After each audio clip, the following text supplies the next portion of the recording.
DPD Sumatera Utara berdiri di hadapan publik mengucapkan permohonan maaf terkait dengan insiden tidak adanya foto Presiden Republik Indonesia bersama dengan burung Garuda dan Wakil Presiden Republik Indonesia.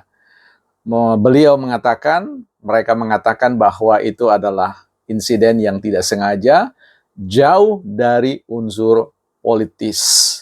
Ya, apapun argumentasi itu, ada argumentasi yang kemudian mengukuhkan bahwa sikap itu merupakan sikap kolektif atau sikap berjamaah, dan sontak reaksi publik luar biasa ingin menenggelamkan Partai Demokrasi Indonesia Perjuangan, ya. Tapi ini bukan persoalan menenggelamkan atau menimbulkan atau apapun. Kita akan bicara tentang persoalan manajemen konflik dalam politik, ya, bukan partai politik.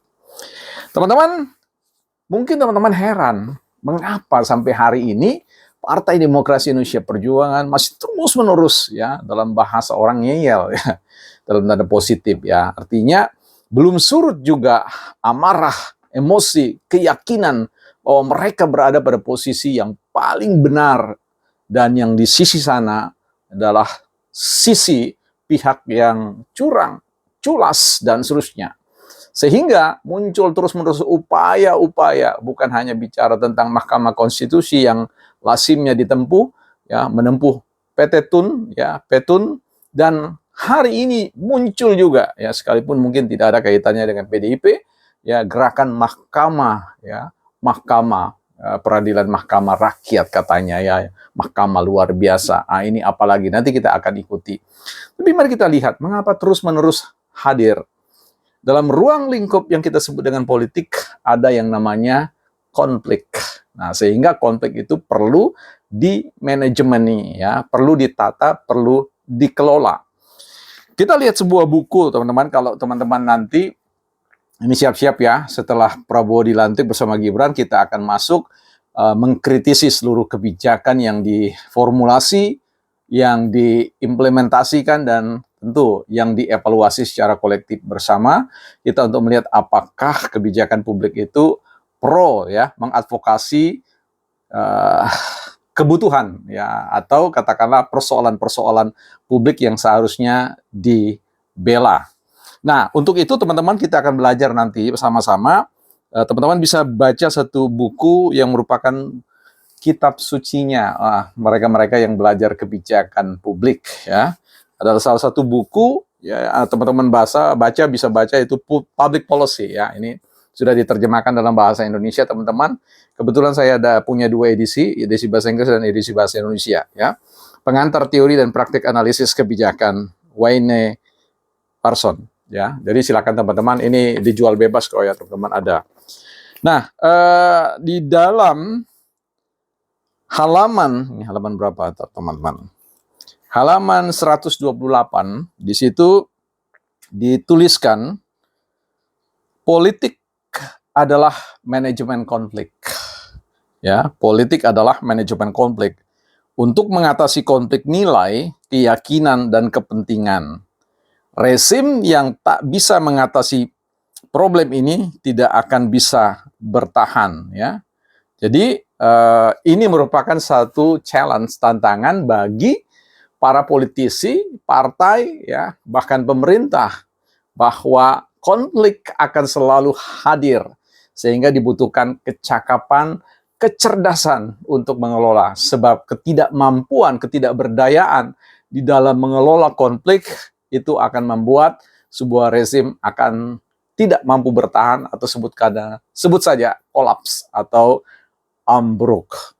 Nah, dari mana konflik-konflik itu datang? Tentu dari segala arah, dari seluruh pemangku kepentingan yang merasa bahwa kepentingannya tidak terakomodir, ya.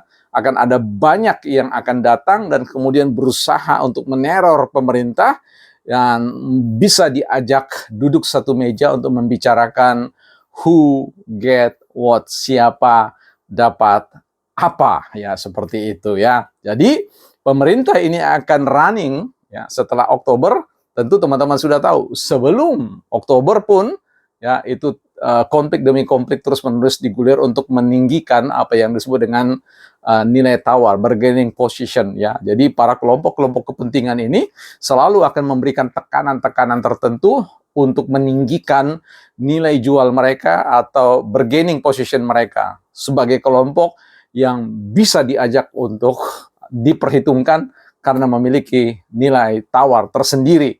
Dan itulah yang dilakukan oleh banyak pihak ya, termasuk di situ Refli Harun, termasuk di situ yang namanya EF Saifullah, termasuk yang namanya kelompok-kelompok seperti Pak Rocky Gerung dan sebagainya dengan serangan-serangan yang selalu bertubi-tubi yang hari-hari ini kita lihat bagaimana beliau bernarasi mengatakan bahwa bukan hanya persoalan foto Jokowi, orang kecewa dan sebagainya, mual, tetapi juga nanti kalau foto wakil presiden itu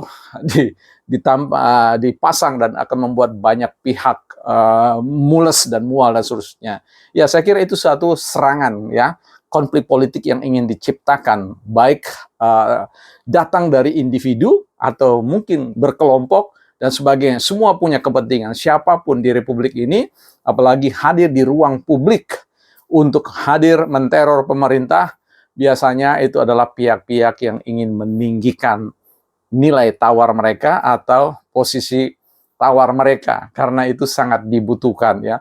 Penguasa tidak akan terganggu kalau kemudian konflik-konflik itu tidak membesar ya. Nah, itulah yang kemudian digarap secara sistematis agar supaya pemerintah melihat bahwa wah, ini gerakan ini adalah gerakan yang bisa mencongkel, yang bisa membuat mereka ya tidak bisa melakukan kerja-kerja yang produktif, yang progresif. Sehingga itulah mengapa kemudian Prabowo mengingatkan kalau tidak mau diajak kerjasama jangan mengganggu ya, sekalipun itu merupakan sebuah himbauan yang positif.